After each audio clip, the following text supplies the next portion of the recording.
حسینیت اور یزیدیت کے درس اس وقت دیے جا رہے ہیں ایران کے اندر. ویسے بھی محرم آنے والے ہیں، کس ٹائم پر امریکہ نے اٹیک کر دیا ہے ایران کے اوپر. اور وہاں کا اگر آپ میڈیا اٹھا کے دیکھ لیں اور وہاں کے رپورٹر سے، کسی سے آپ جرنلسٹ سے بات کریں، تو وہ کہتے ہیں کہ وہاں پر باقاعدہ بتایا جاتا ہے کہ ہم حسین والے لوگ ہیں، ہم حسینیت پر یقین رکھنے والے لوگ ہیں، اور ہم یزیدیت جو امریکہ ایک یزید ہے اس کو کبھی بھی نہیں مانیں گے. اور ابھی ایران نے جو اٹیک کیا ہے، چاہے سمبولک ہے، اس نے جرت کا مظاہرہ کیا ہے. اور ابھی جو خبریں آ رہی ہیں، ابھی تک کی جو لیٹسٹ ڈیولپمنٹ ہے، اس سے پہلے بسٹر بم مار دیے امریکہ نے، اور ان کی پورے کا پورا جو فردوس اور باقی جو تینوں جہاں پر یہ ایٹمی پاور پلانٹ بتائے جا رہے تھے. حالانکہ ایجنسی نے بھی کہہ دیا ہے، جو پوری دنیا کے اندر مانیٹر کرتی ہے یورینیم کی مقدار یا ریشو، اگر ذرا سے بھی اوپر چلے جائے، انہوں نے کہا کوئی لیکیج نہیں ہوئی ایران کے اندر، کوئی اس قسم کا ایٹمی پروگرام نہیں بنایا جا رہا. لیکن امریکہ نے پھر بھی 125 جہاز اڑائے، 125 جہازوں میں سے کسی کو کسی جگہ بھیجا، کسی کو کسی جگہ بھیجا.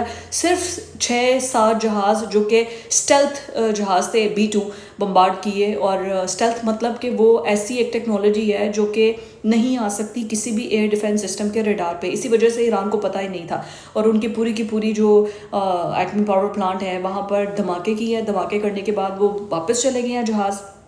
اور اس کے بعد ایران نے کہا تھا کہ اب تم تیار رہنا. امریکہ نے کہا، ڈونلڈ ٹرمپ کی اسپیچ مجھے یاد ہے جس میں وہ کہہ رہے تھے کہ اگر ایران اب بھی باز نہ آیا اور ابھی بھی اس نے ہتھیار نہ ڈالے اور جو غیر مشروع جو ہے وہ مذاکرات نہ کیے، تو اس کے بعد یہاں امریکہ کی کسی بھی ایک چیز کو بھی نقصان پہنچایا تو وہ ذمہ دار خود ہوگا.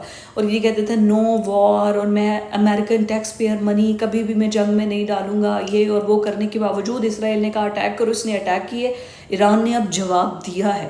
ایران نے اب کیا کیا ہے کہ جو امریکن ہوائی اڈے تھے، اس نے قطر میں، دوحہ میں کے اندر ان امریکن ایئر بیسز کو، ویسے بھی یہ سارے ملک، سعودی عرب ہو گیا، دوحہ ہو گیا، قطر ہو گیا، اس کے علاوہ عمان ہو گیا، UAE ہو گیا، یہ سارے تو بتا دیتے ہیں امریکہ کو کہ بھائی صاحب دیکھیں ہم پہ اٹیک نہیں کرنا آپ نے. ہم آپ کو ابھی ڈونلڈ ٹرمپ آیا تھا تو لاکھوں اربوں ڈالرز دے کے بھیجے تھے نا کہ آپ نے ہم پہ اٹیک نہیں کرنا. تو وہ بتا دیتے ہیں یہ. اور اب انہوں نے اپنے ہوائی اڈے وہاں پر بنائے ہوئے ہیں، تو ان ہوائی اڈوں کو ٹارگٹ کیا گیا ہے. اور ایرانی صدر نے عوام کے درمیان بیٹھ کے، اس ٹائم وہ اب عوام کے درمیان موجود ہیں، ٹھیک ہے، دبک کے کہیں ڈر کے نہیں بیٹھے ہوئے، عوام کے اندر پروٹیسٹ میں کھڑے ہو کے وہ سب دیکھ رہے ہیں مناظر کہ ایران نے جس طریقے سے ریٹالیٹ کیا ہے. اور سعودی عرب میں اس وقت سائرن بج رہے ہیں، عمان میں سائرن بج رہے ہیں، قطر کے اندر سائرن بج رہے ہیں. اور اسرائیلی میڈیا رپورٹ کر رہا ہے کہ انہوں نے ایٹ ونس تقریباً کوئی 7-8 جہاں پر امریکن ایئر بیسز تھی ان کو اٹیک کیا ہے. تو یہ کہہ رہا ہے کہ بہت سے جہاز انٹرسیپٹ کر لیے ہیں، لیکن فی الحال ایئر اسپیس بالکل بند کر دی ہے.